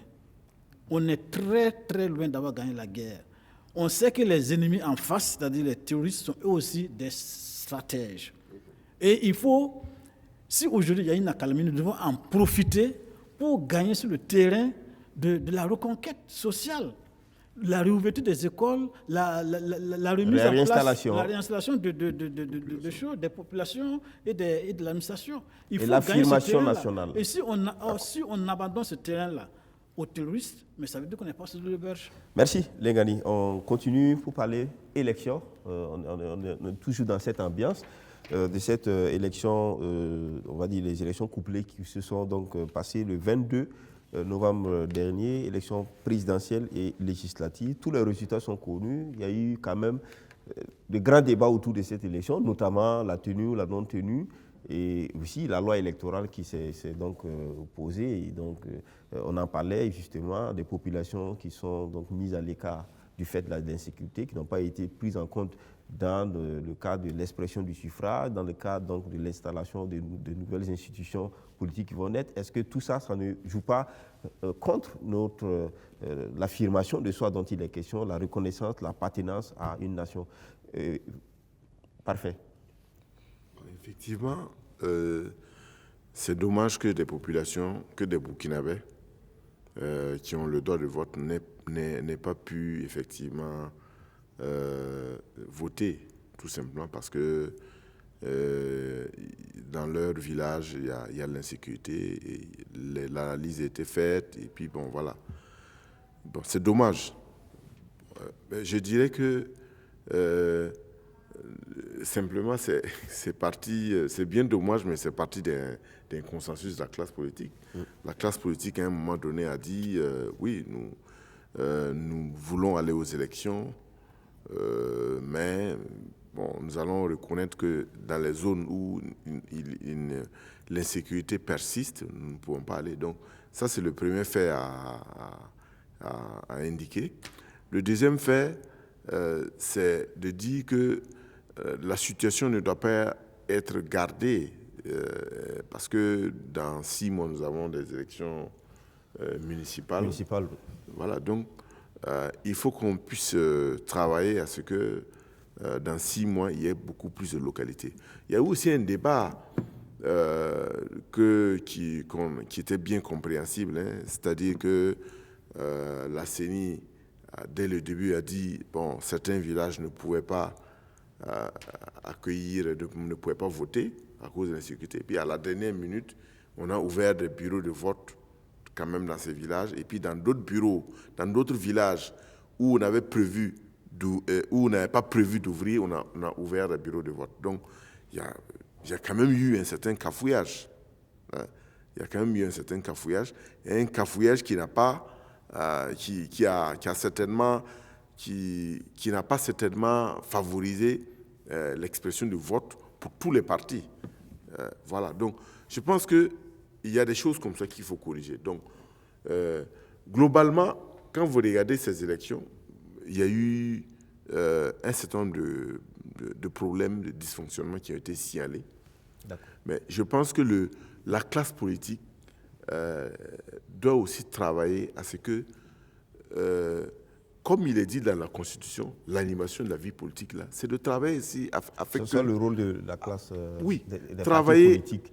L'article 13 de la Constitution. Voilà, travailler à ce que, même quand vous regardez la CENI, le travail de la CENI, mais il ne faut pas que les partis politiques se disent, bon, nous avons envoyé des gens, et puis bon, voilà, on est assis, on regarde, non, bon, en fait, non. Il faut qu'à un moment donné, que ce soit le pouvoir, que ce soit l'opposition, qu'ils puissent avoir des concertations de telle sorte à pouvoir changer positivement le travail de la CENI. S'il y a des dysfonctionnements, qu'on puisse travailler effectivement à ce que ces dysfonctionnements-là puissent effectivement se résolver. Parce qu'il serait vraiment anormal que dans 6 mois, on puisse constater les mêmes dysfonctionnements que ceux qu'on a constatés, même si par ailleurs, par rapport à ce qu'on a vu au plan national, ces dysfonctionnements-là n'ont pas remis en cause la sincérité du vote. Lengani Sakar ? À mon avis, effectivement, je suis tout à fait d'accord avec mon ami Parfait pour dire qu'il y a eu un consensus des politiques pour faire ces élections. C'est une réalité. Et il y a aussi le sentiment que j'ai, c'est que ces élections ont été tenues contre la volonté du peuple burkinabé. Je n'en veux pour preuve que le rapport de l'Assemblée nationale, qui a sillonné le terrain de fond en comble et qui a sorti un rapport motivé et vraiment clair, quoi, qui dit que les populations disent aujourd'hui qu'elles, ce qui les regarde, ce qui les intéresse le plus, c'est la sécurité, c'est la réconciliation nationale, c'est repartir sur le terrain, etc. Et que bon, les élections, vraiment, elles ne voyaient pas l'intérêt. Mais la classe politique s'est entendue pour dire, bon, nous allons aller aux élections parce que c'est nous qui voulons être élus. Donc, c'est pour être élus que les gens sont allés aux élections. Les dysfonctionnements sont tout à fait... bon. On ne peut pas demander... C'est vrai que la CENI est responsable de tout ça. Mais une CENI qui elle-même, je ne sais pas de quels moyens elle dispose pour administrer effectivement les élections. Mais là où il y a le problème avec la CENI, c'est qu'elle refuse de reconnaître les réalités. Les faits sont là, palpables. En ce qui concerne les questions de fraude, on a vu, qu'est-ce qu'on a fait? Même si on ne peut pas dire aujourd'hui que les cas de fraude qu'on a vus, on ne pouvait pas agir là-dessus. Il n'y a rien eu dessus. Les cas de dysfonctionnement dont tu as parlé, parfait, sont effectivement des réalités. Et refuser de reconnaître cela, c'est quand même nous prendre pour ce que nous ne sommes pas. Mais je voudrais quand même, dans tout ce tableau qui, il faut le reconnaître, est très sombre, ça c'est la vérité. Et je pense que la manière dont le scrutin s'est tenu a joué sur les résultats. Et parce qu'avec ce qui s'est passé sur le terrain, je crois qu'il y a quelque chose qui est fondamental. Par exemple, on a pris une loi pour interdire les gadgets, etc., pendant les campagnes. Mais tout le monde a vu ici que les meetings là c'était coloré dans des couleurs bien données. Et ça c'est quoi? Était distribué gratuitement aux gens, plus même de l'argent pour faire le transport et venir au meeting. Et ça et on a regardé tout ça, on n'a rien dit. On n'a rien dit. Ça c'est quand même c'est quand même grave pour un État qui se dit sur un processus de démocratisation. Ce sont les politiques. C'est encore les politiques. Oui. Et contre les intérêts du peuple. Ça veut dire que toi, on t'amène, c'est les achats de conscience. Et comme on connaît le Burkinabé, très honnête, entre griffes, c'est-à-dire il prend ton argent, effectivement, il va voter pour toi. Au lieu de voter pour sa conscience, il vote pour l'argent que tu lui as donné. Au-delà de ces aspects souvent techniques qui sont, peut-être qu'on connaît des difficultés, mais sur le plan politique, comment ces élections ont été réellement organisées? Est-ce que la classe politique a démontré, est-ce que les citoyens burkinabés ont démontré une autre posture, une façon, une maturité électorale? Bon, comme on le dit, hein, les peuples n'ont les dirigeants qu'ils méritent. Et dans le contexte sécuritaire qu'on connaît, dans le contexte de la volonté du peuple de ne pas faire les élections, et on lui a imposé les élections, mais bon, je me dis que les gens ont voté selon, effectivement, ce qui leur a été proposé. Mais je voudrais quand même, dans ce tableau noir-là, quand même souligner un fait qu'on n'a pas suffisamment fait le sortir. C'est en ce qui concerne, par exemple, l'administration de la communication pendant les élections. On a beaucoup craint, par exemple, que le CSC, avec la loi particulière qui a été prise là, ne soit un organe qui va alpaguer les gens à gauche et à droite. Il faut considérer qu'au niveau de la communication, quand même, même s'il y a à le dire, c'est le seul secteur dans lequel on n'a pas eu tellement de critiques à faire. Et ça mérite quand même d'être souligné. Évariste Conseil-vous, la question électorale qui aboutit, on va dire, politiquement par une sorte de modus vivendi ou de gentleman agreement? Parce que tout le monde avait craint qu'il y ait des... Non, il y avait des enjeux quand même. Oui, il y avait des enjeux. Tout le monde a craint par exemple, qu'il y ait des crises. Il y avait des peurs, il y avait des enjeux. Et les peurs, c'était les sécuritaires. Et même, on a craint à un moment donné une crise post-électorale. Ajouté donc au contexte, bon, Dieu merci, il n'en a rien été. Maintenant, il faut espérer que par rapport aux fraudes et aux dysfonctionnements, on puisse tirer des leçons pour l'avenir, c'est-à-dire d'ici 6 mois, pour avoir quand même des élections municipales plus ou moins acceptées et acceptables. Ceci étant, espérons aussi que c'est quand même 100 milliards, hein, c'est pas 100 millions, c'est 100 milliards, dans un contexte où il y a des priorités, des maladies et autres. Espérons qu'on n'aurait pas utilisé ces 100 milliards pour rien, quoi, et que ça serve donc à réconcilier les Burkinabés, à ramener la sécurité et à ramener le développement. Est-ce que quand on regarde tout ça, pour venir à Ketgar rapidement, est-ce que 100 milliards qu'on utilise pour faire des élections, qu'on a vu là, qui finalement, tout le monde se met d'accord pour dire oui, c'est bon, malgré tout ce qu'on a vu comme dysfonctionnement, comme irrégularité, ou même comme infraction, mais tout le monde se met d'accord pour dire non, c'est bon, on fait la paix. Est-ce que ça valait la peine encore d'utiliser 100 milliards? Ou n'aurait-il pas fallu passer peut-être par autre mécanisme qui nous préserverait ces dépenses et d'utiliser l'argent pour faire autre chose si on a au moins 1 million et quelques de déplacés qui sont dans les tentes? Du point de vue anthropologique, il faut savoir aussi que les campagnes sont des occasions aussi de redistribution aussi des ressources. Hein. Ça aussi, il faut le dire. Dans nos jeunes démocraties en Afrique, les campagnes sont une occasion aussi de redistribution des ressources. C'est pour cela que, pour avoir été sur le terrain pendant 1 mois et demi, pour avoir vu de près tout ce que... moi, j'ai une autre approche de la fraude aujourd'hui. Et j'ai une autre approche aussi de l'achat de conscience. Parce qu'aujourd'hui, vous allez voir même que, au-delà du rapport qui a été fait par Alga, je crois, Arga, faut savoir qu'aujourd'hui même, les populations sont devenues... les populations aujourd'hui ont des mécanismes endogènes de participer aux campagnes électorales. Et là où vous parlez vous arrivez dans un village pour un meeting. D'abord, même le comité qui va organiser le meeting pour que vous venez, ce que ce comité-là va vous demander, et on vous compare même à vos adversaires politiques. C'est ça. Voilà. Et quand vous arrivez, il y a une procédure même pour introduire même les hommes politiques dans les villages. Il faut d'abord aller saluer le chef, il faut ensuite aller saluer l'imam, le pasteur, etc., etc. Donc, ce qui fait qu'aujourd'hui, pour avoir été sur le terrain, je pense qu'il faut redéfinir même la question, même la notion même d'achat de conscience. Parce que l'achat de conscience suppose que vous faites face à un acteur qui est inconscient du fait qu'il reçoit de l'argent pour poser une action. Mais ici, c'est le gars même qui vous explique. Ça devient une sorte d'économie électorale. Mais oui, et il y a tout un business qui est développé autour. Et les populations sont aujourd'hui en avance même. Je vous dis la vérité. C'est pour cela que moi, je disais à un grand candidat aux élections, qui est professeur d'université, qu'il faut redéfinir même les TD qu'on donne en sciences politiques dans nos universités. Alors, je pourrais peut-être donner une anecdote prise chez quelqu'un d'autre, hein, qui lui aussi est un homme politique de premier plan, qui tout simplement a laissé entendre que dans un village donné, il y a même une caisse qui avait été faite, une caisse collective, où chaque candidat qui passait, avec ses fidèles, qui recevaient quelque chose de chaque candidat, venait reverser. Et à la fin, cette caisse devait servir à faire des ouvrages, des œuvres sociales pour le village. Etc. Non, je voulais revenir un peu sur ça. Moi, ce que j'ai trouvé dommage aussi, c'est qu'on ait crié à la fraude sans que les gens aient apporté des preuves. Non, quand on regarde des images où on manipule des cartes d'électeurs, on donne de l'argent.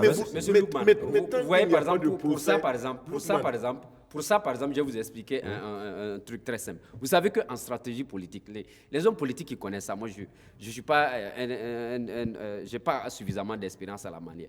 Mais tous ceux qui crient à la fraude là, leur origine c'est quoi? Les gens ont été formés dans les mêmes écoles, dans les mêmes tanières là. Et ils savent comment ça se passe. La mise en place d'une base électorale. La mise en place d'une base électorale, c'est quoi? Dans le processus de la conquête du pouvoir, il y a des gens qui savent déjà que il y a des gens qui ont opéré par bureau de vote. Ça veut dire que nous faisons nos bases électorales en fonction de la position des bureaux de vote. Donc, ils mettent, c'est-à-dire l'implantation de leur base électorale dans les secteurs, c'est en fonction des bureaux de vote. Mais il y a d'autres également qui ont fait quoi? Il y a d'autres également qui se sont uniquement contentés de tirer des leaders dans les secteurs et ces leaders-là recrutent des gens. Il y a des gens qui disent, nous, on n'a plus besoin de faire des meetings avec des militants qui n'ont pas de carte d'électeur. Parce que ce qui se passe, c'est que... ça, c'est un peu, la stratégie qui est tout à fait légale, tout à fait normale. Mais là, quand on voit, par exemple, l'achat des cartes d'électeurs, la carte d'électeur est personnelle. En fait, c'est pas... Je vais terminer mon idée, Loukman. Oui. Vous criez à la fraude, vous dites, vous avez des vidéos, on est en train d'acheter les cartes d'électeurs des femmes contre 2000 francs, mais vous ne pouvez même pas prouver. Vous ne pouvez pas déposer une plainte avec des éléments précis. Et vous continuez de crier la fraude. Je peux vous dire quelque chose. Non, oui, vous pouvez le dire. Mais quel parti politique a déposé plainte pour fraude en disant nous avons des éléments? Quel parti politique l'a fait? D'accord. Très rapidement. Oui, et puis couper très court. Il y a eu le cas de Ziare, on a porté une plainte. Avant les élections. Ouais. Je voudrais couper très court, mon ami parfait, pour le dire. À Yirgou, il y a eu 210 personnes qui ont été tuées. Il y a eu plainte. Jusqu'aujourd'hui, il n'y a rien. C'est pour dire qu'il ne faut pas nous brandir le chiffon rouge de la plainte. Mais si les gens Ça ne n'ont marche pas. posé la plainte Ça ne là, marche pas, je vous ils ne dis. peuvent pas continuer à piller à la fraude. Vous-même, vous avez dit Oui. ici que la classe politique s'est entendue.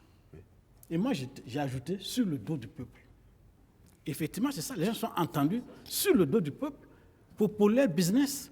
Aujourd'hui, chacun est content parce que soit il a été élu, soit en tout cas, il s'apprête à monter la soupe. En tout cas, dans tous les cas, ils ont leur Personne n'est compte. perdant, quoi. Mais est-ce qu'aujourd'hui, le peuple a son compte? J'ai dit non. C'est sur la question des fraudes. Comment tu peux Sur- dire que le peuple n'a pas son compte pendant qu'il a élu un président Merci, parfait. Comment tu peux Merci, dire que- parfait. Merci, Kedga. On va continuer. On parle de La quel grande peuple vedette, finalement? quand même, de ces élections-là, quand même, hein, c'est le bon qualitatif qu'a fait le NTD de M. Vincent Ouais, Dabilgo, d'accord. quand même. Les gars, c'est- Évariste, vous Ah, voulez dire mais quelque chose avec quoi comme achat de conscience? Non, mais, On a vu les motos, on a entendu parler des motos et des tentatives de fraude à Zignali. C'était qui? D'accord. C'est le NTD. À Bobo, les tentatives de fraude, c'était qui? C'était encore le NTD? Non, mais, Évariste non, mais il n'y a On pas... avait- non, on a- il y a il y eu avait des- aussi le fait qu'il devait avoir soit un deuxième on l'a vu tour, aussi, un deuxième c'est tour, un un peu partout, on a coup vu tout le ça aussi, CDP, ça a on a été vu fait. le RPP, on C'était a le vu- contenu de cette campagne. C'est la de même cette école élection. politique, qu'est-ce que vous Merci, voulez Kedga. Bon, la surprise, en fait, a demeuré en fait, l'absence de second tour. C'est un, mais pour répondre à Parfait, il y a eu un cas à Zignari, NTD, où il y a eu un procès, il y a eu des condamnations, des gens sont allés à la MACO. Donc, il ne faut pas dire qu'il n'y a pas eu de... Et même à de Boromo, trucs, le donc. procureur a été saisi à Boromo pour les cas des 4 électeurs. La procédure a été enclenchée, mais elle n'est pas allée plus loin parce qu'il y avait des problèmes. Moi, ce que je- En fait, c'est la partie visible Merci. de l'iceberg. Merci. Et Non, c'est toujours- il faut c'est toujours saluer comme quand ça. même les acteurs politiques. Merci d'avoir d'avoir fait un pu consensus. aider les Burkinabés à rentrer dans une élection qui n'était pas, Sans qui crise, n'était pas sans peut-être tellement nécessaire et de sortir et de rester toujours en paix. Peut-être Voilà, que c'est ça. cela le mérite. de Et cette ça, c'est les élection. Burkinabés qui gagnent. nécessaire. Merci, merci, parfait. On termine avec le troisième mandat. C'était juste pour entrer dans cet autre cas, parlant des élections, où il y a toujours des problèmes. En Côte d'Ivoire, troisième mandat, Alassane Dramane Ouattara. On dit qu'il a violé la Constitution. C'était un débat autour donc, de cette Constitution, de son troisième mandat. En Guinée, c'était pareil avec le président, le professeur Alpha Condé, qui lui aussi s'est fait élire. Alassane Dramane Ouattara s'est fait élire, mais sans toutefois... Voilà, on ne peut pas dire que tout s'est bien passé parce qu'il y a eu des violences en Côte d'Ivoire, il y a eu la centaine de morts et puis aujourd'hui on est dans une situation où il faut repenser les plaies. Ketga? Moi, je pense que c'est la démocratie même qu'il faut repenser en Afrique aussi. Hein, parce que, quoi qu'on dise, c'est vrai qu'on a déjà des institutions qu'on a mises en place, mais ça témoigne aussi et ça rappelle aussi que dans nos jeunes démocraties, il y a des acquis qui ne sont pas forcément des acquis en tant que durables. Parce que, vous savez, moi j'aimais dire à quelqu'un qu'il y a des choses qui n'étonnent pas. Parce qu'on sait que pour ce qui est spécifiquement de la Côte d'Ivoire, on avait déjà positionné Gon Coulibaly et on connaît aussi l'événement malheureux qui est arrivé. Par la suite vint donc la déclaration de candidature d'Alassane avec ce qui s'en est suivi. Et ce qu'il faut remarquer, c'est le fait aussi que l'opposition a boycotté en fait, en ne prenant pas part à ces élections. D'abord, l'invalidation, donc, du moins, la mise à l'écart de certains candidats. Comme Guillaume Soro, quand même, qui était un ancien allié de Alassane Ouattara, qui était contraint à l'exil aussi, et ça, qui a tiré la sonnette d'alarme pour que l'opposition fasse un bloc pour donc dire non au troisième mandat d'Alassane, même si du point de vue de l'autre côté, Alassane aussi criait que en fait, sa candidature venait du fait que Gon Coulibaly n'était pas là et qu'au niveau du RHDP, il a pensé qu'il pouvait rébelloter parce qu'il avait des ambitions pour la Côte d'Ivoire. Mais tout cela, avec ce qui en est advenu avec cette fameuse transition après donc l'élection de Alassane Ouattara, qui avait comme seul challenger Kakabe.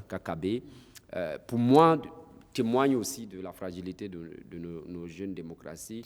Ça montre aussi que nos chefs d'État ne font pas suffisamment le travail. Quand vous prenez déjà même pour des pays comme le Burkina Faso, c'est vrai qu'on vient d'être élu, il y a un nouveau truc, mais on ne travaille pas forcément à préparer la relève souvent. Que ce soit en Guinée, que ce soit en Côte d'Ivoire. Même s'il n'y a pas la relève, on a des institutions qui encadrent le jeu. Le mandat, il est de 2. non renouvelable. Alors pourquoi après 2 on doit renouveler au prétexte qu'on n'a pas préparé quelqu'un ou celui qu'on a préparé a disparu en temps? Non, je dis généralement que c'est à partir même du 2e mandat que le pouvoir devient intéressant. Ah bon, d'accord. Parfait. Est-ce qu'on peut dire désormais que en Afrique, c'est la question des mandats est revenue, ou même on peut dire que c'est l'alternance, c'est le deuil de l'alternance aujourd'hui après 2 mandats. Quand on voit ce qui se passe en Côte d'Ivoire, avec la même astuce de changer la constitution et puis de refaire un nouveau mandat d'une autre république, est-ce que c'est comme ça qu'il faut voir les choses? Ou ça dépend des personnalités elles-mêmes? Ce que je trouve dommage, c'est qu'après 85 morts, des centaines de maisons brûlées et tout, ce sont les mêmes acteurs politiques en Côte d'Ivoire qui se retrouvent pour parler de réconciliation. Si on pouvait réveiller les morts là, et je pense qu'ils allaient donner une belle leçon aux Ivoiriens aujourd'hui, mais bon, dommage, on n'est plus au temps de Jésus pour ressusciter les morts. Mais vraiment, je trouve dommage que les intérêts des populations soient captés, les intérêts des populations soient effectivement foulés aux pieds du pouvoir, c'est-à-dire que de la part du gain. Et c'est véritablement dommage. Quand vous regardez Alassane, avec ce qu'il y a eu après la guerre, beaucoup de gens avaient fondé vraiment l'espoir sur lui en disant oui, il s'est battu pour son pays après toutes ces années. Personne ne pouvait imaginer que Alassane au pouvoir, on allait avoir encore un déficit de démocratie. Tout le monde se disait on allait avoir une Côte d'Ivoire réconciliée. C'est vrai qu'il y a eu des résultats sur le plan économique, bien sûr, mais sur le plan social, sur le plan de la réconciliation, je pense que c'est maintenant qu'il le fait. Il le fait comment? Après combien de morts? Vous voyez, c'est tout ce qui est dommage quand on est en politique. Quand vous regardez tout ça, les gens se tuent pour vous, on fait des marches, on fait des meetings recto verso, on fait tout ça, et puis à la fin, les gens se retrouvent en haut, et puis ils discutent, ils boivent le champagne. Évariste Concebo, on parle aussi du Mali, parce que le cas du Mali... Je me suis toujours refusé à rentrer dans le débat en profondeur de la question du 3e mandat, parce que je trouve qu'on se retrouve dans une imposture intellectuelle qui dissimule la possibilité de nouvelles formes de coup d'État constitutionnel ou électoral. Dans un pays où vous avez toute la panoplie des agrégés en droit, on est incapable de rédiger une constitution de sorte qu'il n'y a pas polémique. Parce que dans tous les cas, parce que Alassane peut vous amener tous les agrégés qui vont vous dire qu'ils pouvaient se présenter, tout comme l'autre. Donc, c'est une imposture intellectuelle. Et qu'est-ce qu'on fait alors? Donc, il faut revenir à l'ancienne formule de peut se représenter autant de fois. Mais bien sûr. Renouvelable. Pourquoi pas? Non, je pense que pour le cas spécifique de la Côte d'Ivoire aussi, il ne faut pas ignorer aussi qu'il y a des intérêts économiques de grands lobbies qui se manifestent. On sait que Alassane, c'est un homme bling-bling de certains lobbies. Donc ça veut dire que les lobbies vont toujours... Mais non, mais vous savez, le pouvoir en Afrique, c'est quoi? C'est le clanisme, c'est aussi les enjeux d'ordre économique de certaines grandes puissances. Ça aussi, il ne faut pas mettre ça de côté. Et vous savez que la probabilité que les années à venir, il y ait des potentiels candidats au 3e mandat, ce n'est pas écarté. Les Gani Gisaka. Moi, je voudrais... ça me fait un peu sourire, parce que je reviens à ma position de 2014. À savoir que, pour moi, la limitation des mandats est une imposture démocratique. Ça, je le dis, j'y crois fermement. La Côte d'Ivoire nous a donné un bel exemple, comme les uns et les autres l'ont dit. On espérait qu'avec Alassane Dramane Ouattara, le monde francophone allait pour une fois voir une alternance à l'issue de 2 mandats, parce qu'il avait toutes les qualités pour ça. La même chose au niveau de la Guinée.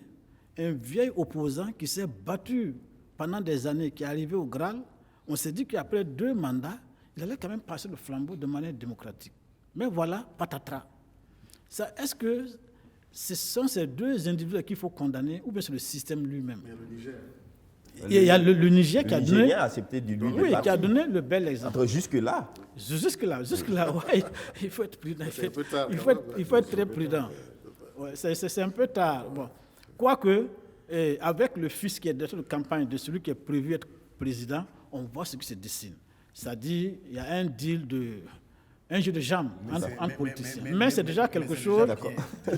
C'est déjà bien quelque part. Bon, je me dis que vraiment l'alternance ne doit pas être la finalité de la démocratie. La finalité de la démocratie, ça doit être le développement, le bien-être des populations. Mais en même ce n'est temps pas aussi, parce qu'on oblige le peuple à ne pas voter quelqu'un de particulier. Mais dans ce sens-là, à quoi vaut alors le principe du multipartisme, etc. Parce que si les partis doivent conquérir, les oppositions doivent conquérir, on sait qu'en Afrique, quand on est au pouvoir, on gagne les élections toujours. Non, mais ça rappelle aussi la fragilité de notre démocratie. Vous avez qu'en Angleterre, il y avait ce qu'on appelait le shadow government, le gouvernement de l'ombre, où en fait c'était des gens, l'opposition travaillait et avait même des structures déconcentrées, des gens qui menaient des études même sur les différents aspects donc, du développement du pays et qui sortaient avec des chiffres, même les questions de fraude dont on parlait. Vous avez notre opposition là. Est-ce que notre système, leur façon de nous opposer là, est-ce qu'on sort avec des chiffres, on sort avec est-ce que la loi ne contraint pas l'opposition? Est-ce qu'elle est une sorte de crieur public? Mais moi, je dis, pour continuer mon développement... Très rapidement, les gars. 30 secondes, Évariste, 30 secondes. Moi, je dis que l'essentiel en démocratie, c'est de s'arranger, de mettre les efforts pour que les élections soient effectivement libres, équitables et démocratiques. Ça, c'est d'un. De deux, il faut permettre à la classe politique, il faut obliger la classe politique à jouer effectivement son rôle qui est d'animation de la vie politique tout au long des mandats. Si on garantit ces deux aspects-là, je vous assure, on n'a pas besoin de limiter quoi que ce soit. Les choses se passent. Comment limiter alors quand on sait que les partis au pouvoir gagnent toujours les élections? Un président au pouvoir ne perd jamais les élections. On a vu dans le cas d'espèce en Afrique de l'Ouest, tous ceux qui étaient candidats gagnaient toujours. Donc comment on fait les élections transparentes? Je trouve qu'il faut réinventer les chances. Je pense qu'en démocratie, il n'y a pas de démocratie prête à porter. Il faut que les Africains aient le courage d'inventer leur modèle. Si ça peut préserver des millions des milliers de morts, parce que regardez, en Guinée, combien de gens sont morts pour rien? En Côte d'Ivoire. Est-ce que, par exemple, on peut jeter dans le débat, peut-être qu'on en parlera prochainement, l'idée, par exemple, du suffrage indirect, où il y a un collège électoral qui est un peu moins important que ce qu'on a. On a 4 millions, 6 millions de gens. Est-ce qu'avec seulement 12 000 ou 15 000 électeurs, on ne pourrait pas faire des élections? Ça correspondrait beaucoup plus à la réalité de ce qui se passe sur le terrain. Ça permettrait même d'économiser, de faire des économies. Merci à vous. On termine cette émission sur ce débat concernant donc, le troisième mandat. On a parlé des élections, on a parlé de l'insécurité, du terrorisme, on a parlé de la gestion de la Covid-19. Effectivement, on reviendra en tout cas la semaine prochaine. En 2021, donc, à l'occasion du premier numéro de Presse Eco, pour revenir sur un ensemble de faits qui ont marqué l'actualité en 2020. J'étais donc avec Blaise Kietga, qui est du groupe Horizon FM et TVZ. Merci d'être passé.